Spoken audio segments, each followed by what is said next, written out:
Hey YouTube, it is Easy Prepper 101, and today we're doing an update video to the Violent Nomad flashlight.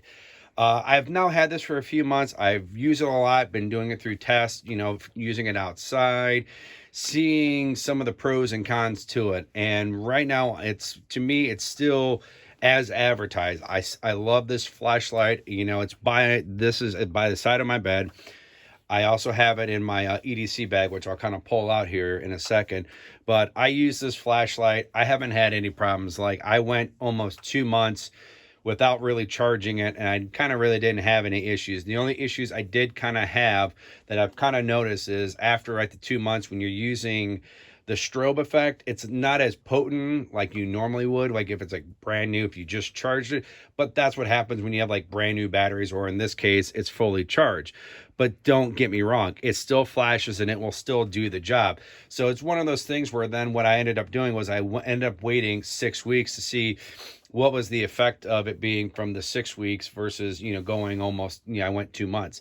And, it was a little bit more brighter. So if you want to get kind of like optimal, like use of the strobe, like it being high power in that, then in my opinion, I think if you charge this up once a month, you would have no issue. But I've dropped this a few times. I've dropped it over a couple feet, 3, 4, 5 feet, and it still works, no issues.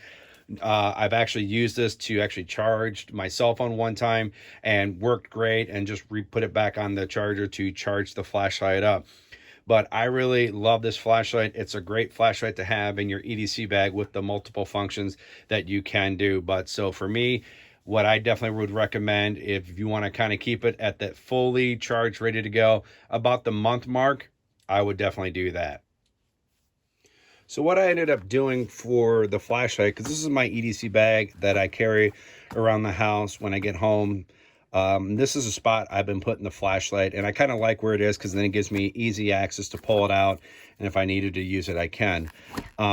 Also, in this pocket here, I also have a battery bank that I could use if I need to pull any cables out. So that's the reason why I put it here. Now, the one thing just to kind of show you that I do have on this bag still is when I turn it around, I still have the flashlight here that I still have as a backup to the Clint Emerson's flashlight. So, but this is kind of like what my setup is at the house.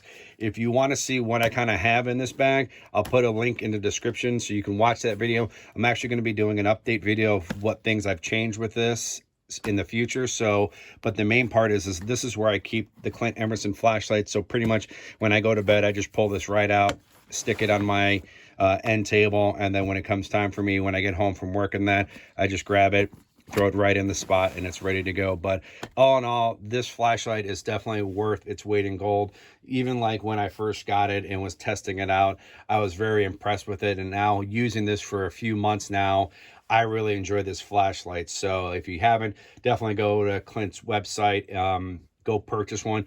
I'm not sponsored by Clint or Violent Nomad. I'm just a big fan of all the products that he has. He really puts his heart and soul and thought into it of what is it going to be a good product, and this definitely is. So write down below if you've maybe picked one up when I did the video, because I'd be kind of curious if you still love it or if you've gotten rid of it.